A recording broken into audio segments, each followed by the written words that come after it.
Okay, here I'm going to go over one of the best ways to use AI automation. This is task/project management.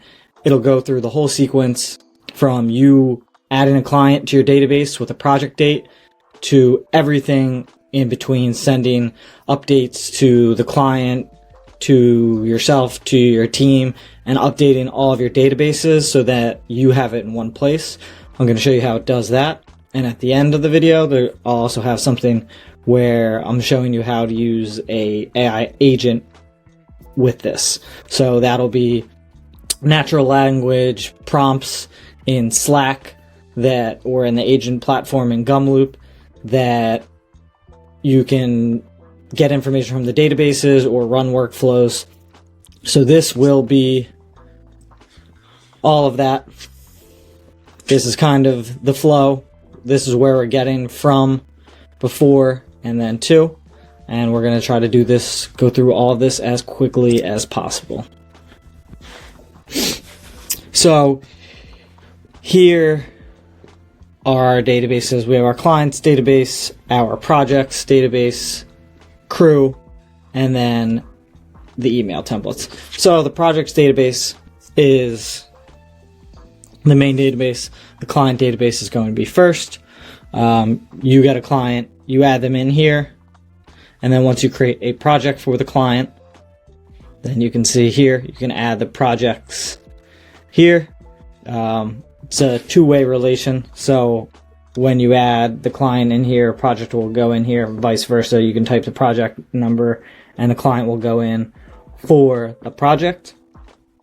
For reference for the whole video, all of the email addresses, crew, client, daily recap, all mine, so I can show you what the emails are looking like. So let's start off the entire workflow. The two things that you do: enter a project and project start and end date in, because that's going to, all of the sequence stuff will go off of that, and then this check, and that's going to be sent. So what that is sending is form. So right here we have this form that we created. That's just to get client information that you need outside of their name and email, right? And I'll go through that real quick. Right here, as you can see, boom, I got the email, and here is the link. It said the project ID is 110. That was something automated that I did, where automation, it matches the client to the ID so they know what their project number is. Okay, so now I got my form and I'm acting in the role as the client. I'll fill that out with my project number that I got in the email, 110. Oh, also real quick, so that project number or that email would have come from here, and every email that we see comes from here going forward. Yeah, so the automation will be pulling from here, and any custom data like the project number will be insert automatically in the workflow. So all you would need to do is adjust here, and it would adjust the email sent in the automation. Side note, so now back to completing the project. Okay, so we have submitted, and then the automation takes over again. So it'll be updated in the projects database. I have a view specifically just for client details. So project 110 is what we did. So we'll check that out here. Okay, so boom, we see here is the new information entered in. Okay, so we have that now. So now that's the client details view where it just narrows in on that. And now we'll go back. I have everything operating off the start date. So this is going to be, we're going to move into the main automation now that kind of does all of the task management. It's going to take information from the emails. We went over that, how it's going to do that. Crew database to assign crews and getting contact information from the crews and assigning bookings. We can also have a nice view of the crew database by calendar, which is nice. And then for the projects, different views here, scheduled project timeline, or we could have just, full calendar view. We're not going to go through that, but once we see the automation working, we'll see this is stuff we have assigned. Materials ordered, that'll be checked once that's sent, and we have dates. This is all pre-populated from formulas. We want to send, say, 5 days ahead of time, 7 days ahead of time. If it's a request for review, 5 days after the project. So that is going to run. We would have that run daily. It would read the database. I'm going to go into the main automation. I'm going to then show you all of the emails that would be sent after. What this is going to do is, here's the main flow. Daily, it's going to run. It's going to read that database. It's going to say, okay, according to the projects that we have in here, what emails do we have to send? And again, so we have equipment, site, materials. These are 2, 5, and 7 days ahead of time. Manager report, that would be daily, where it would be, these are the projects that you have this week. Or whatever you want to make it, but that's what I have it in here. And then after the project is complete, a review request. Hey, thanks for having us. How do we do? Please leave us a review. And I'm going to click run. And so in the equipment, this would, and again, this could be any sequence that you want. Like if you're having a project, whether if you're a coach, if it's following up 2 days ahead of time, hey, we have a meeting, review this. And again, it's all being pulled from the databases that we have. So we'll have like site prep sheets and all of that. So it's templatized. And I'll show you template right now. So for the crew project, 5 days ahead of time, the crew will get this. Anything in the double brackets, that's going to be filled in the automation. So you have control over exactly what it looks like. And then the custom information, is input. So some of this stuff obviously is from that form that we would have had the client fill out.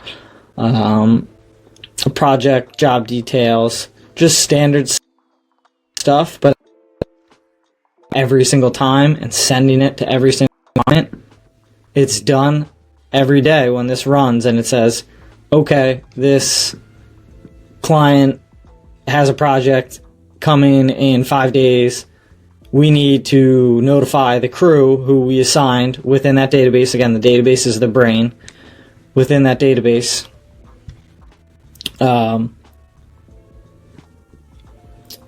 So it automatically notifies. And okay, here we go. See, the crew report, the materials template, both just automatically created. So then you have them too. They're created for you on the back end, so you have reference and they could be put in whatever folder that you want, and then they're emailed out to the client or to the crew member, whoever. So we got all the emails in, and again, I was the client and the crew for every example here, so that is a little confusing. It's all saying from me, which it is, but like obviously it would be sent from you, if you're the owner, to the client or the crew member. But for this example, I need to show you all the emails, so I have it in here. So we have 6 total emails, 6 total notifications. We have a purchase order, new project assigned, that would be to the crew, chief, daily summary. So this would be to me if I'm their project owner. We'll click into that one. So, boom, this is just like a project summary of everything for this week. And yeah, view the documents, all included.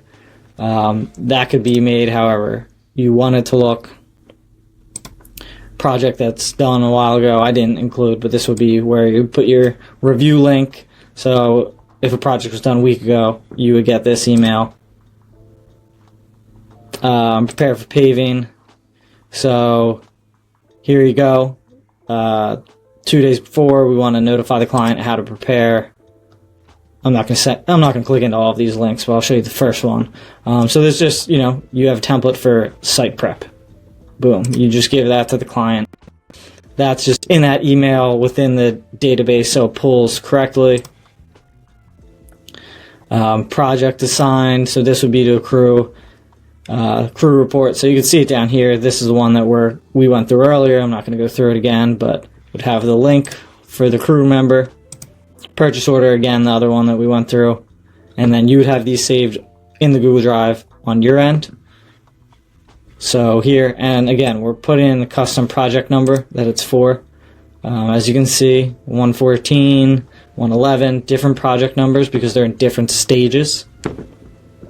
So yeah, this is it's sending all of your updates automatically based on the project date. You're not going to be missing anything. It's going to be pulling all the information from your databases, and then it's going to be marking everything, whether it's sent. See, boom, check, site prep email is sent to this client, and again, it's all based on the project start date and the project end date. Equipment's reserved for this, materials ordered, and this could be 5, 6, 7 different updates, however many you want,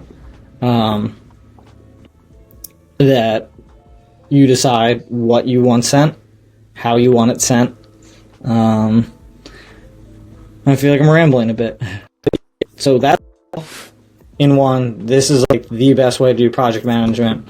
Again, I like having it in Notion. You could use Google Sheets, Airtable, but you just have all of this in one place. You can assign everything. You can change emails, and all of the automation is just coordinating, that input to output aspect. Okay, and finally the agent. So I hook this up to all the databases that we've gone through and the workflows, and the agent is great for just communicating not simple, but stuff that you don't want to look up in the databases. And you could send emails too, so I could say, what projects do I have this week?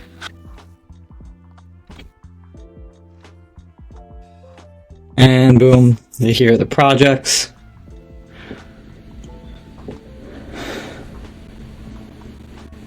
And then we could say send. So what that's gonna do is it's gonna use Gmail. It's gonna go to the client database, get their email, use Gmail.